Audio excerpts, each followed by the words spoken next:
Yeah, we can do lots of things, guys. We're going to spread them out. So, I'm not carrying you today. I'm asking you to carry.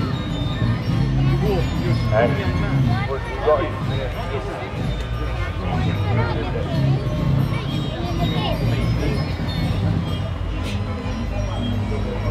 See the tractor, guys, coming in.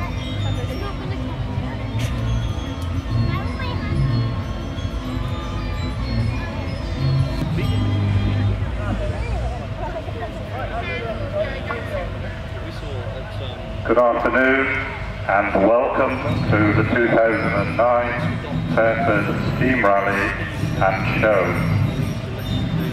A particular welcome as we haven't been able to hold the rally for the last 2 years. The sun's shining, so let's enjoy it. I'd like to particularly welcome former champion jockey and BBC personality, Mr. Willie Carson, to open the show for us. Good afternoon, everyone. I hope you're all having a good time. The last 2 years have been very wet, so he's looking after us today. So it gives me this great pleasure, and I hope you all do enjoy the day, is to open the FAIRFORD Steam Rally and Show. Grand opening is now open! So now the tractors or steam engines can show off their stuff now. I'm sure I'm going to drive once a little bit later, so all these people next to the rails, please keep back. That's what I used to say when I was riding. Keep back from the rail, so I might knock you over. Thank you very much.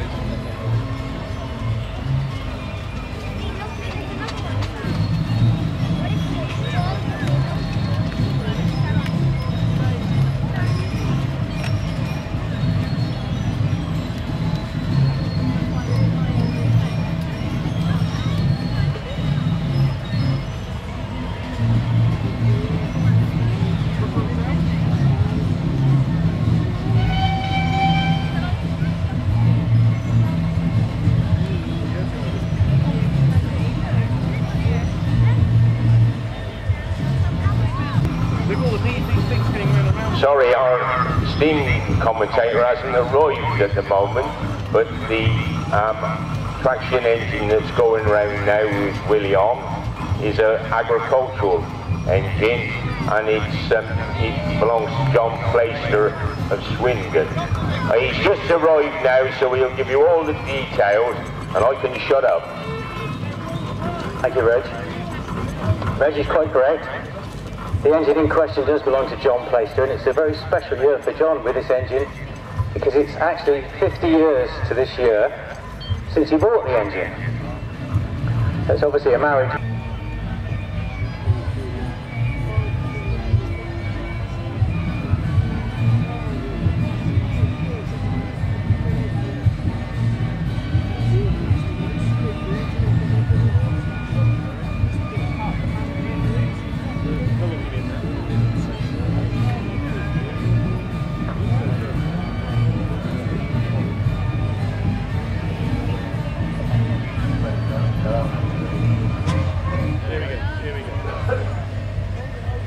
Horsepower.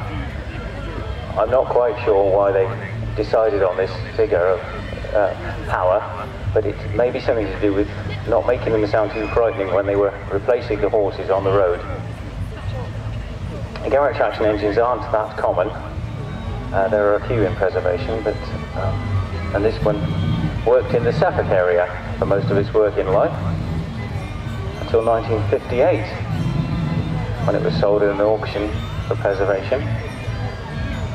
Owned by Peter Best, he lives at Avening near Tetbury. Currently driven by Dave Nichols and Slim on the steering. She had a new boiler between 2004 and 2007, so she came to bits for that. And Dave and the team put her back together again. She's running very nicely. Dave was up early, he was on site in steam at 7 o'clock this morning, waking most of us up, so fair play to him.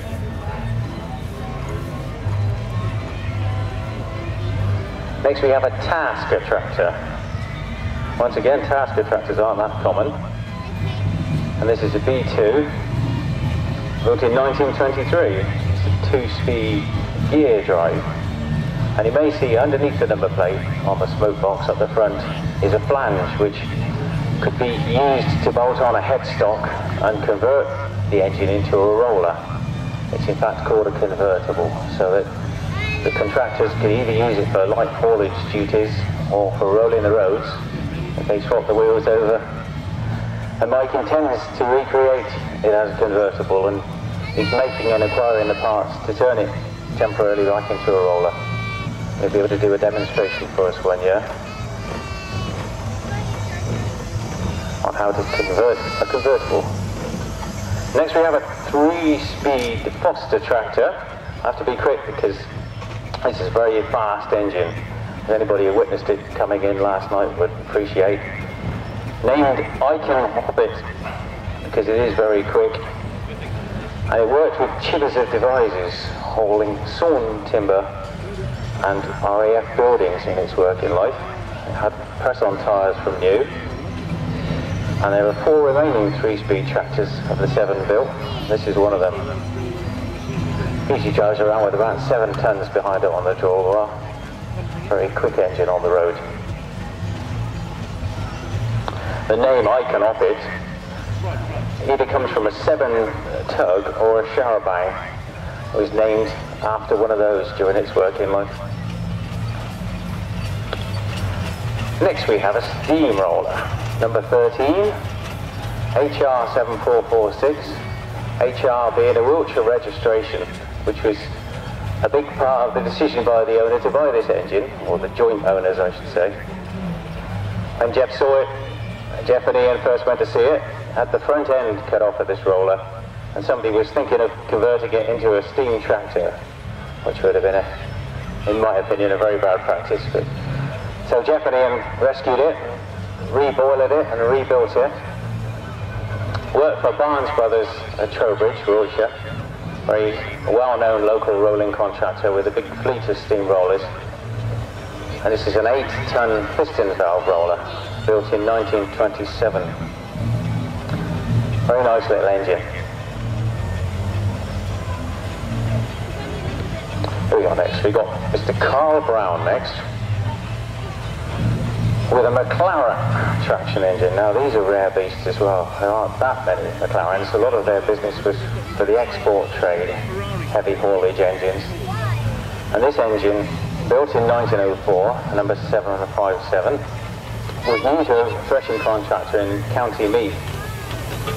In 1924, a team of men went from McLaren's works to County Meath and converted it to a steamroller. And it worked alternately as a steamroller and the traction engine that you see to the mid-1960s. In 1968, it was brought by Reverend Coley, or Holy Cush. You'll have seen a Garrett roller at Fairford Rally. There aren't many in preservation, many of them having been turned into 4CD tractors or showman's tractors. And this was bought by Ipswich County Council for £850 when it was brand new, which was an awful lot of money. A contemporary Aeolin roller would have been around the £500 mark at the time. So I suppose Garrett's being built at Leiston in Suffolk. Ipswich wanted to keep the work fairly local, and so gave it to Garrett to build for them. Very quick engine, I would imagine, being a 4CD. And good to see it here today. The owners are on a grand tour from their Cheshire home, all under their own steam, taking in a few rallies along the way. So a lot of journeying to do.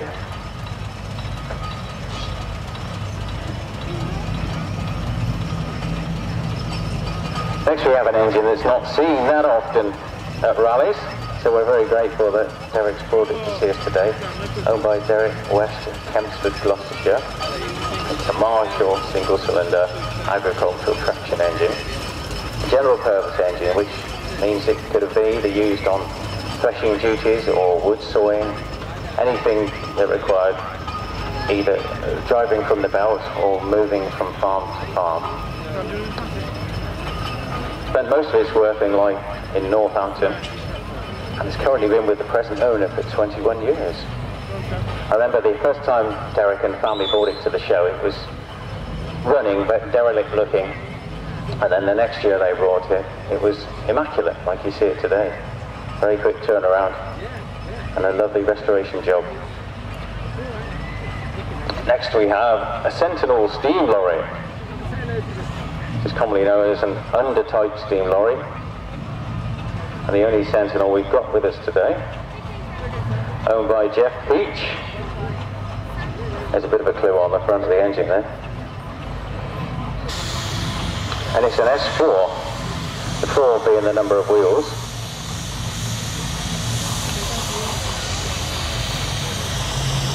New to Tottenham End District Gasworks in 1935 as a coke wagon, and it had a demountable naphtha tank on the back, which must have been quite explosive on a steam lorry, I would imagine.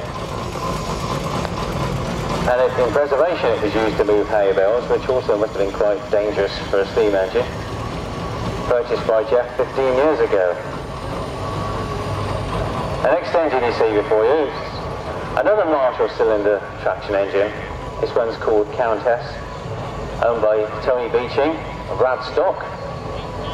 And Tony's restored this engine himself and done all the work in his back garden under a marquee to keep the rain off of him.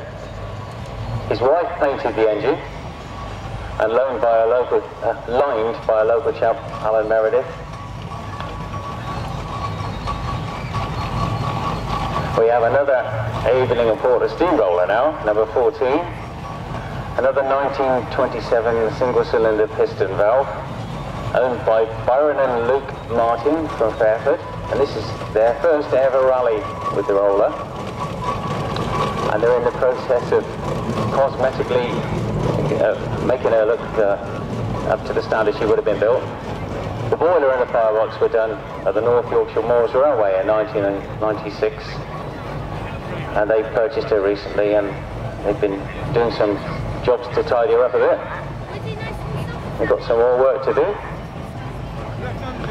Next we've got what's affectionately known as the bread bin. Ian Calder driving. This is an Hovis bread wagon with a steam car engine in it.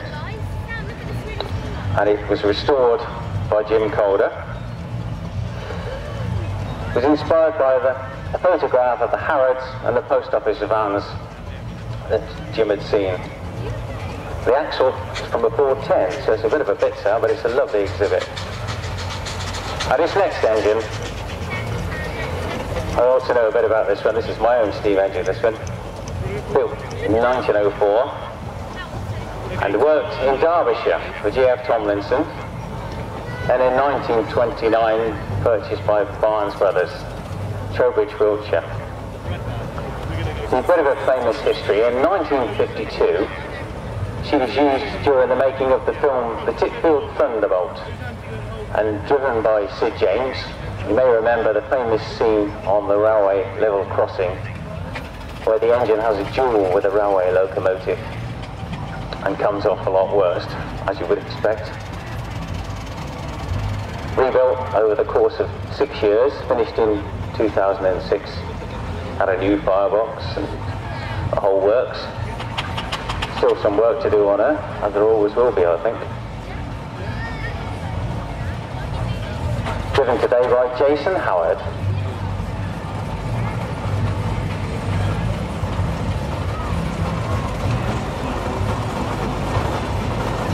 Next, another roller you won't see too many of in preservation. Charles Burrows of Thetford, Norfolk, more famous for their road locomotives than their steamrollers. This is a beautiful compound steamroller, owned by Martin Shepherd of Warwickshire. As you can see, she's a musical steamroller. F. Sharp and Sons. Blandford, Dorset were her first owners. Restored by Ed Freeman in the 1990s. And Martin wanted to purchase her from Ed and missed out on the sale of the engine.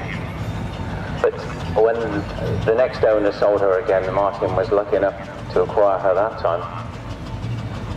Very beautiful engine. Fitted with a scarifier on the back for ripping up the roads just behind the rear wheel.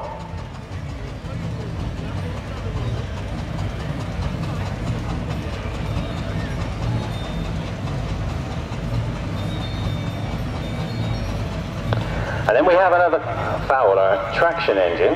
I say another Fowler, I don't think we've had one yet. This belongs to Simon and Martin Preston. And she was new to Tilt Brothers of Hanley Castle, Warwickshire. They were contractors, sawing and threshing and things. Purchased from them by Neville Mellish in 1948. And Neville owned her till 1999 when he passed away. So he had her longer than her original owners. She's in her original paintwork for the most part, which is quite a rare thing these days. Although the boiler's been completely renewed in 1998, Martin managed to preserve the paint. At least that's his excuse. I just think he doesn't like cleaning.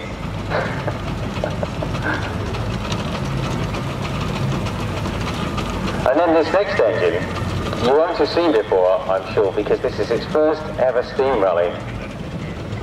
It's been hidden away for the last 40 years in somebody's back garden until discovered about 2 years ago by John White, a gentleman who bought it and then sold it to this present owner, Colin Bellamy from Whitney. So Wallace and Stevens Advance roller. They're built specifically for tarmac rolling because, as you may notice, they don't have a flywheel. And so they were able to reverse quickly and thus not leave a dwell in the tarmac at the start and the end of each run. And quite an unusual looking machine. And very nice to see in its original paintwork, although it will have to be renewed as parts are replaced. And Colin has started on the restoration, already having fitted a new cab and done quite a lot of work to the top works and the motion. No doubt we'll see it over the next few years improving every time he brings it back.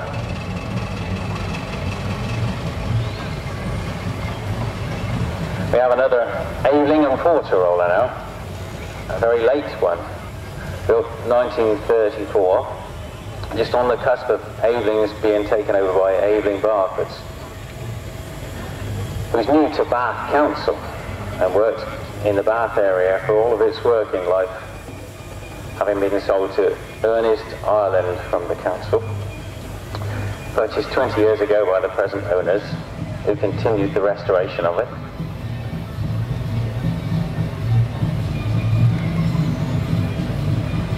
This is what's known as a 1400 series Aveling.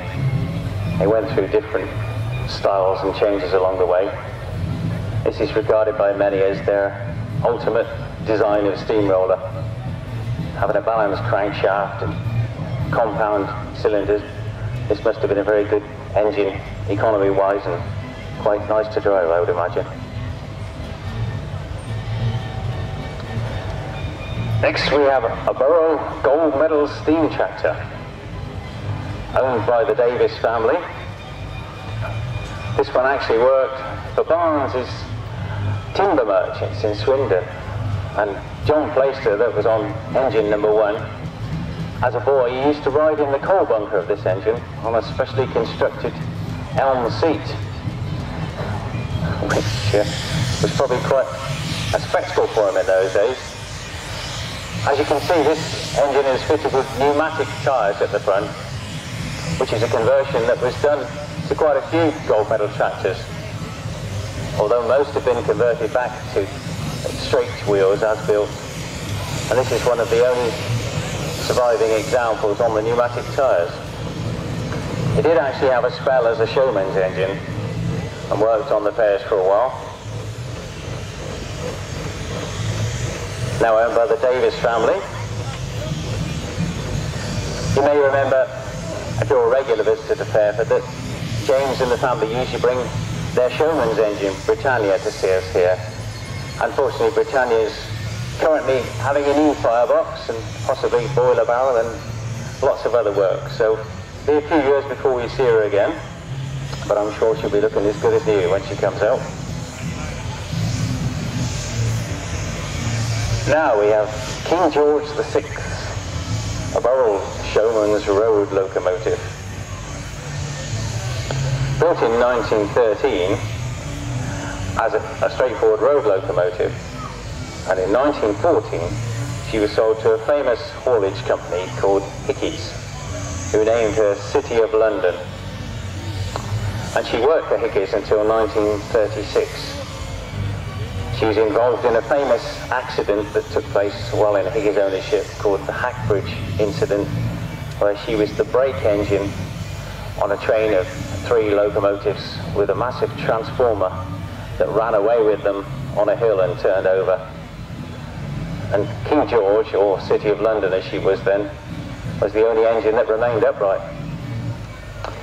And the fact that Hickey's had won the contract to move the transformer was the only reason that King George was preserved. She was due to be cut up before that, but they needed her for that operation, and that saved her from being scrapped.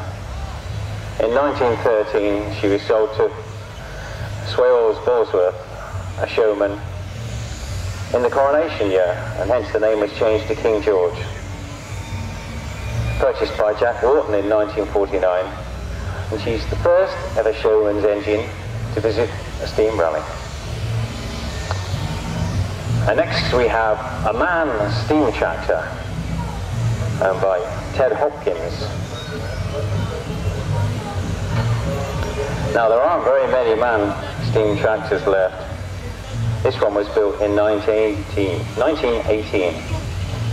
There are about 14 or 15 man steam engines left in the world, and only 2 remaining in this tractor form, and they're both owned in South Wales. She used to be stored at Bressingham Steam Museum before purchased by Ted Hopkins and family.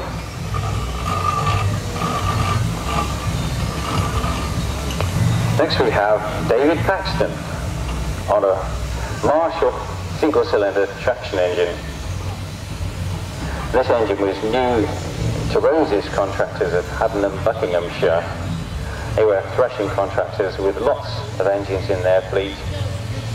She ended her working life with Aldermans of Whitchurch, Buckinghamshire, hence the name of the Alderman, bought for preservation by a gentleman called Peter Court in the early 60s.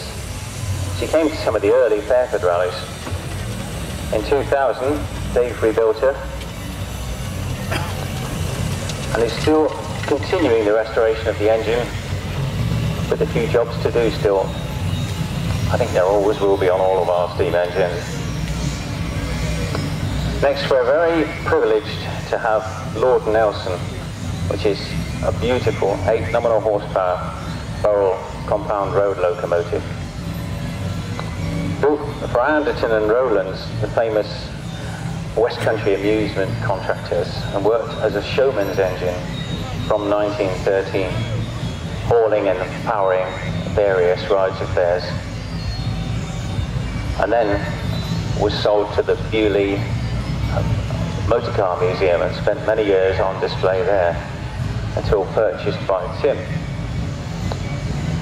Tim restored her as a showman's engine and then decided to present her in heavy haulage form. Preserved all the showman's fittings.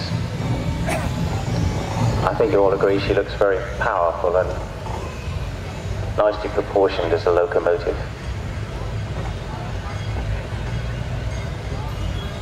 Next we have Will Tomlins with a Tasker B2 tractor, This is a chain drive tractor. If you have a close look when it's parked up, you'll see a big chain converting the power from the crankshaft to the back wheel.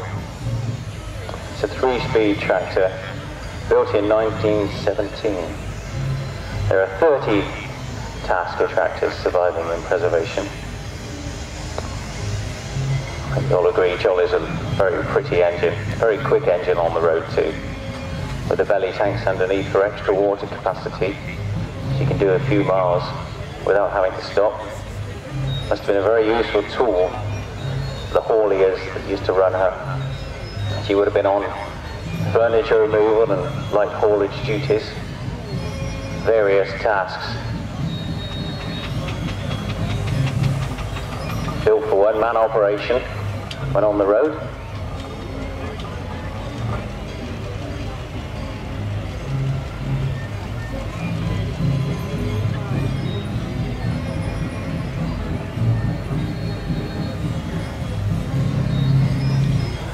Next we have another compound barrel Showman's Road locomotive owned by Patrick Edwards, nearby Clanfield. Built in 1914 as a showman's engine, but requisitioned immediately for war work, timber haulage and various works. In 1918, she went back into the showman's fleet, Taylor Brothers, and toured over the Yorkshire, Cumbria, South Scotland, hauling Taylor's Alpine Motors switchback. A few incidents in her life are depicted on a photographic board presented with the engine, which is well worth a look at when she's parked up. In 1929, she fell into a cellar, and it took days to rescue her with jacks and blocks to get her out of the cellar. Also in preservation, she hit a tree while driving along, which took the canopy off on that journey, which must have been quite an eventful one, I should think. Some very interesting photographs to see by the engine, well worth a look. Next we have another compound barrel Showman's Road locomotive, owned by Dennis Smith from Banbury. Dennis Smith and family, I should say. Built in 1931. One of the very late engines built by Burroughs. In fact, she believes she was assembled by Garrett's of Easton. She was sold through the Tiverton show, and show engines always had extra lines and a better livery. And she went to a sawing and threshing contractor. She finished work in 1949 and entered preservation in 1968. Dennis has owned her since the year 2000.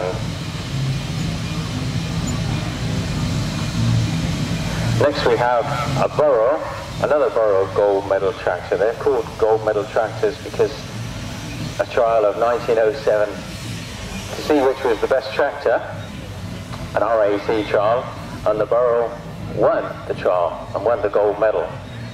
Hence, since then they became gold medal tractors. This one owned by the Barker family of the Hungerford area.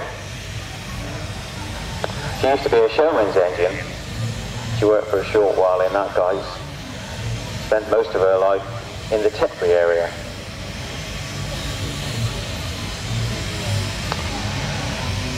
I recognise this chap, I'm sure I've seen him before somewhere. A hasty run back to get the other engine, and he ends back with the family's Foden wagon. This was once scrapped, this engine, and the engine and the boiler were used to power a workshop. She was one of a trial order of 3-ton wagons built for Boots the Chemist in 1928.